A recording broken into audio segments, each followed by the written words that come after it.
BF.5 का एक सब वेरिएंट है और इसकी लिथैलिटी जो है वो थोड़ी ज़्यादा है एज़ कम्पेयर टू पहले जो ओमिक्रॉन वेरिएंट्स थे, क्योंकि इसका आर नॉट वैल्यू जो है वो 18 के करीब है, विच इज़ डबल देन जो पहले ओमिक्रॉन वेरिएंट था।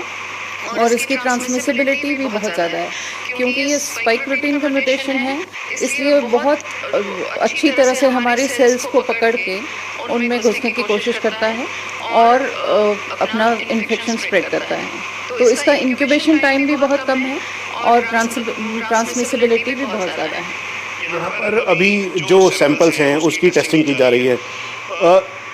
जो एक्सपर्ट्स हैं वो ये कह रहे हैं कि जीनोम टेस्टिंग से ही क्लियर होगा। ये क्या है, किस तरीके का है, और जो यहाँ पे सैंपल्स आपके पास ऑलरेडी हैं उसके कैसे आप एनालिसिस कर रहे हैं, खासतौर पे तब जब ये एक पूरे देश के लिए बहुत ही इम्पोर्टेंट हो गया है, प्रधानमंत्री खुद इसे इनिशिएटिव लेकर इस पर काम कर रहे हैं।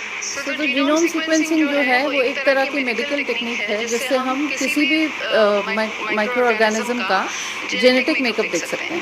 तो अगर आप जेनेटिक मेकअप देखेंगे तभी आपको पता चलेगा कि उसमें क्या म्यूटेशन है, वो म्यूटेशन किस तरह से काम करेगा और उसका इफेक्ट क्या होगा किसी भी इंसान के ऊपर। तो हमारा जो अभी फोकस है और जो भी गवर्नमेंट गाइडलाइंस हैं वो यही है कि जो भी पॉजिटिव केसेस आते हैं उनको इमीडिएटली एनसीडीसी या एलबीएस जैसे सेंटर्स पे भेजा जाए, ताकि इमीडिएटली उनको जीनोम सीक्वेंस करके वेरिएंट को डिटेक्ट किया जाए। यहाँ पे किस तरीके से आप एनालिसिस कर रहे हैं, क्योंकि यहाँ पे काफ़ी डिटेलिंग भी है, आरटीपीसीआर के साथ साथ इसका एनालिसिस भी बहुत ज़रूरी है। हाँ, तो ये जो है ये जीनोम सीक्वेंसिंग है बेसिकली, जहाँ पे हम लोग वेरिएंट का जीनोम सीक्वेंस करके हाँ जी हाँ उसमें देखते हैं कि कौन सा वेरिएंट है, उसको फिर जो हमारे बाहर के डेटाबेसेस हैं उनके साथ चेक करके सीक्वेंस को पूरा मैच करके देखा जाता है कि कौन सा वेरिएंट हमारी कंट्री में अभी प्रेवलेंट है।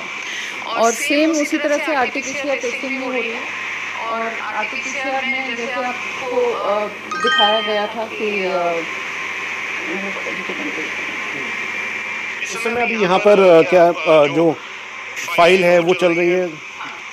आरटीपीसीआर रन है जो अभी हम लोग एनालाइज कर रहे हैं। तो इसमें आप देखेंगे कि अगर हमारे को तीनों जीन्स दिखते हैं, जैसे आरएनएसपी है, एन जीन है या ओआरएफ जीन है, अगर वो तीनों पॉजिटिव होते हैं तो सैंपल को पॉजिटिव माना जाता है। अगर एन जीन या ओआरएफ जो कि कंफर्मेटरी जीन्स है अगर वो नहीं आते हैं तो वो नेगेटिव सैंपल। ग्राफ के जरिए ये सिंपल भाषा में अगर समझाएं, 3 इस समय ग्राफ में जो लाइंस है वो दिखाई दे रही है।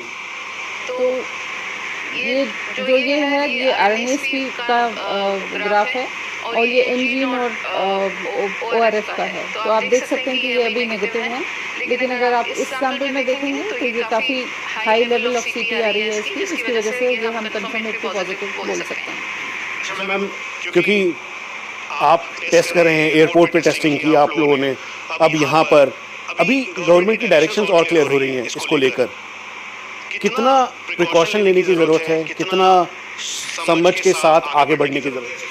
तो जैसा कि हमने देखा है चाइना में अभी जिस हिसाब से सिचुएशन है, ये जो वैक्सीनेशन है, क्योंकि वहाँ पे चाइना में पूरी तरह से वैक्सीनेशन नहीं हुई है तो ये वेरिएंट काफ़ी लीथल लग रहा है।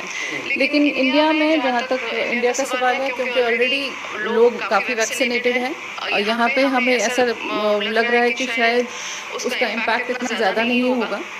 लेकिन उसका मतलब ये है कि हम लोगों को काम छोड़ना नहीं है, अपना जो कोविड अप्रोप्रिएट बिहेवियर है वो करते रहना है। टेस्टिंग, स्क्रीनिंग और genome sequencing is the need of the hour, और उसको कम्प्लीटली हमें पूरा फॉलो करते रहना है ताकि ये जो वेरिएंट है वो इंडिया में ज़्यादा स्प्रेड ना हो। ये इस समय जो एक्सट्रैक्शन किया जा रहा है, मतलब ये प्रोसेस ऑन है, और अमूमन जो सैंपल्स आ रहे थे, जो पिछले दिनों भी देखे आपने, जो फॉरेन फ्लाइट्स थी वो आ रही थी, तो बहुत ज़्यादा प्रिकॉशन आप ले रहे थे उस दौरान भी और अभी भी? हाँ, प्रिकॉशंस तो हमेशा ही है, क्योंकि कोविड लैब है तो हमें हर तरह के प्रिकॉशंस लेने पड़ते हैं। कोई कंटामिनेशन ना हो, किसी तरह का सैंपल मिक्सिंग ना हो, कुछ ना हो, बहुत केयरफुली हमें हर सैंपल को आइडेंटिफाई करके रन करना पड़ता है। और उसके अलावा लैब स्टाफ का वैक्सीनेशन, सारी चीज़ें बहुत इम्पोर्टेंट हैं ताकि लैब में जो काम कर रहे हैं उनके लिए भी ये डिट्रीमेंटल ना हो। और इसको देखते हुए अब ये लगातार हिदायत भी दी जा रही है गवर्नमेंट के द्वारा कि आप सतर्क रहें, सजग रहें, बिल्कुल भी पैनिक ना करें, और अगर कोई भी सिम्टम्स आपको दिखाई देता है तो उसकी तुरंत जानकारी जो पास का स्वास्थ्य केंद्र है उसको दें, डॉक्टर्स की मदद लें और कहीं से भी नज़रअंदाज इसको ना करें।